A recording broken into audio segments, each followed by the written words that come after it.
Welcome to Elvis Fans Matter. Thanks. Thanks, Billy Wayne. Today we're going to talk about a story that I've told before, but I found it I found it so funny. I thought I'd just talk about it again. This was in the 70s, I'd say 76, and Al Strada had seen a snake on the ground at Graceland up close to the front of the house, and so boy, he, all excited, and he run upstairs and told Elvis, "Man, there's a big old snake out there." And that did it. Of course, Elvis, he loved to shoot a snake. Snake hunting. Snake hunting, yeah. So he said, Al, he said, "Get my 20 gauge shotgun out," and he said, "and some shells." So Al got it, and of course it held 5 shells anyway, He loaded it for him. Elvis went out and he said, "Now where is he? Where is he?" And I started going up a tree. And Al said, "There he is over there on that tree." Well, needless to say, Elvis had taken his sleeping medication, and it had hit him. He had forgotten about it. And it hit him, about that, during that time, let me put it that way. I think a little before he came down, but it didn't stop him. And he said, Where? I said, "Over there in that tree." And he looked in a minute, he said, "Yeah, I see the forked tongue, son of a," and boom! I could just see, I see that forked tongue. Limbs went everywhere, And he said, "See if I got it. I think I hit him. See if I got it." So I'll run over there, and he looked. And I come out about that time. And I said, What are you doing?" He said, "I'm fixing to kill me a serpent."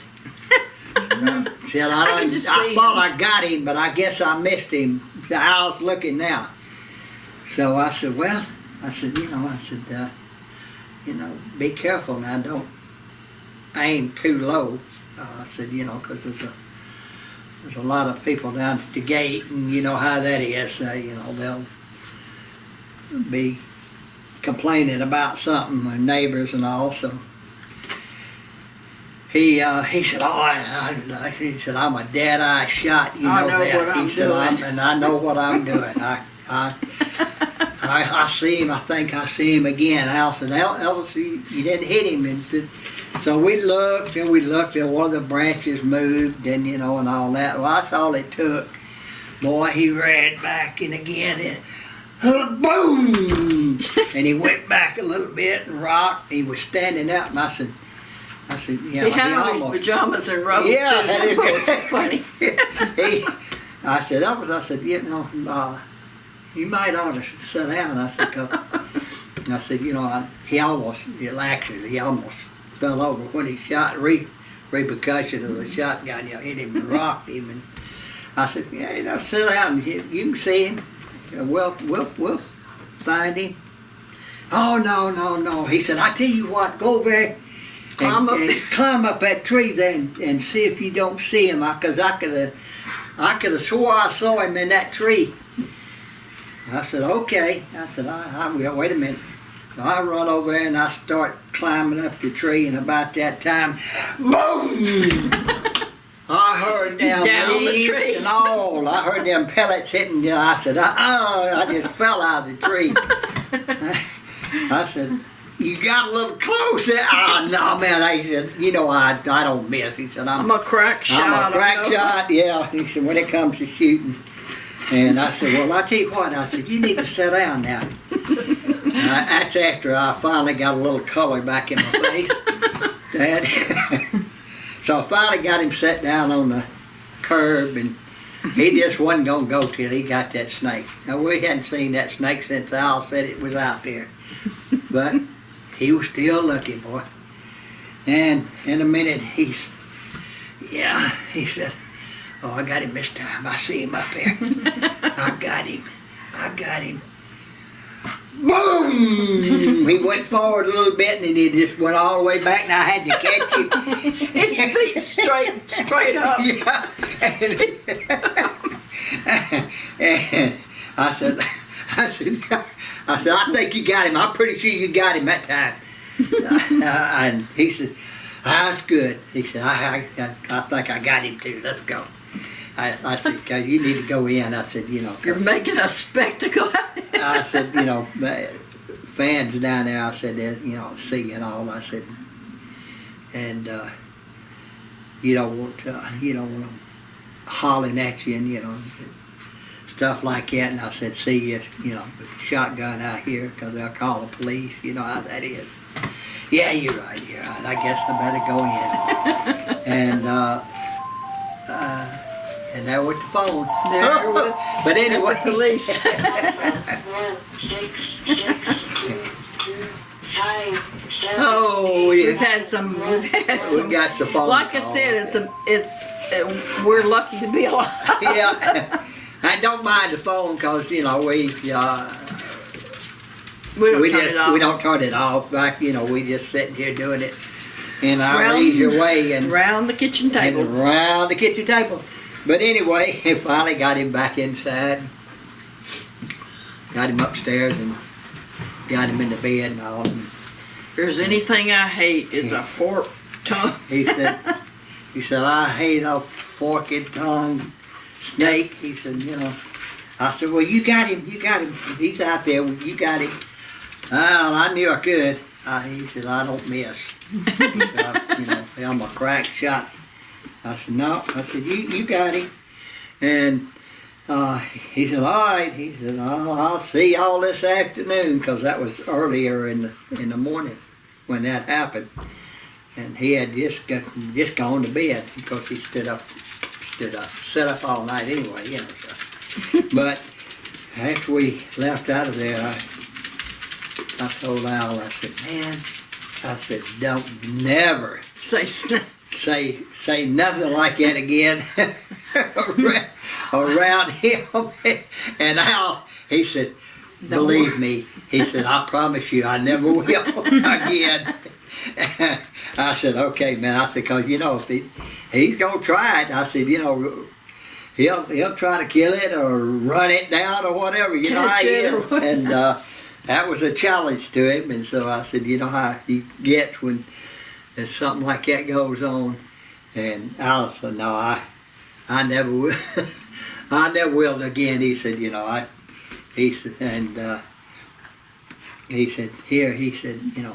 said, put the gun up, and he said, no, put it where you can't find it. I said, okay, so I put it up.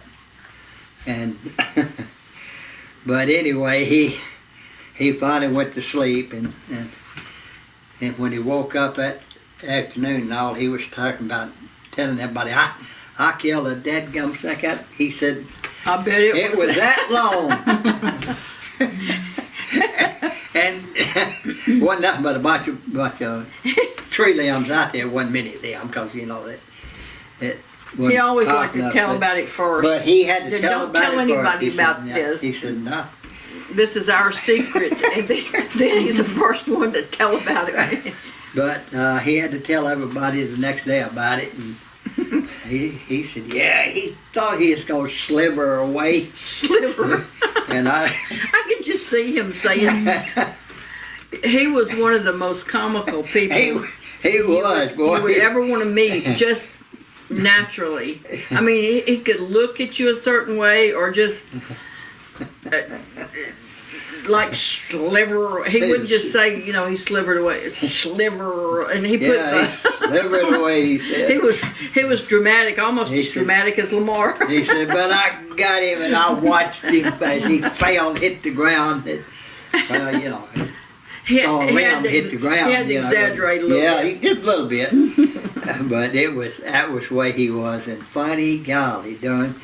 And I just thought I'd bring that one up. We went snake hunting a lot of times, especially back in the early days. He loved to go, snake hunting and all, and shooting snakes. And in fact, there's one picture of him and Red when we were at the Cook's. Well, it was like a little ranch he had, which wasn't very far from Graceland. Yeah, back behind.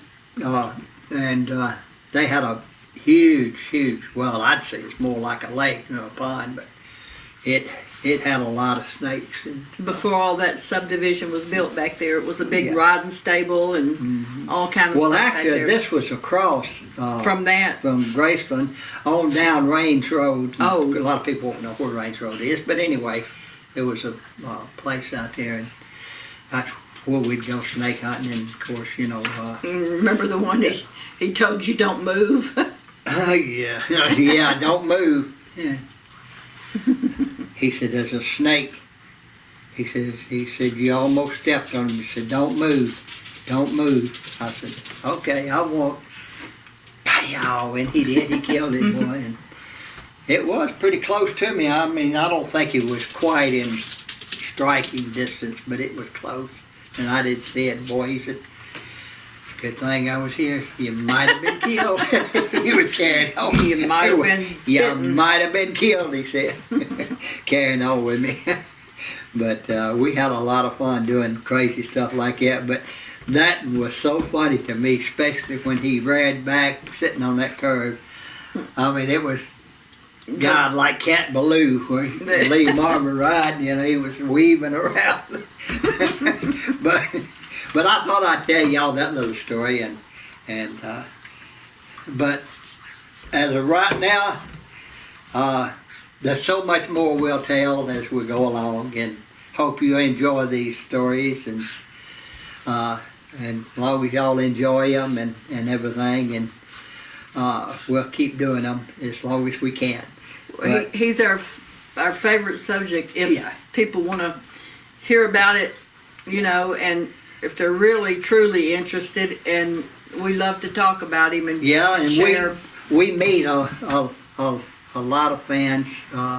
Gosh, over the years we've met so many and had so much fun and talking about him and all. One other little thing too I'd like to mention is if you're in Memphis, Need a good place to eat. need a good place to eat and meet a lot of Elvis fans, because it's gotten to be a annual thing. All Elvis fans would go to Marlowe's, which is on Elvis Presley Boulevard. It's run Great. by Missy, and she is such a Nice. super nice person, and They've got great food. great food, and Great service. yes, It's very, very clean, and it's just, you just can't say enough about and it. they have during Elvis week and on his birthday and that she Entertainment. has had entertainment, and especially a gentleman named Colin Paul. Colin Paul. Colin Paul, and he does a lot of Elvis He does. songs and all, and he's really good. He's got a good voice. But like I say, it's just a good place to meet, and for all Elvis fans to get together. You're not and rushed. You're not rushed. I mean, no, it's and just it's just a good atmosphere. Yeah, great. So if you're atmosphere. in Memphis and you want a good place to eat and meet some Elvis fans and all, be sure and visit. You'll enjoy it. And tell Missy and Debbie Brown works there too, and in the gift shop, and tell them we sent you. And with that, Elvis Fans Matter.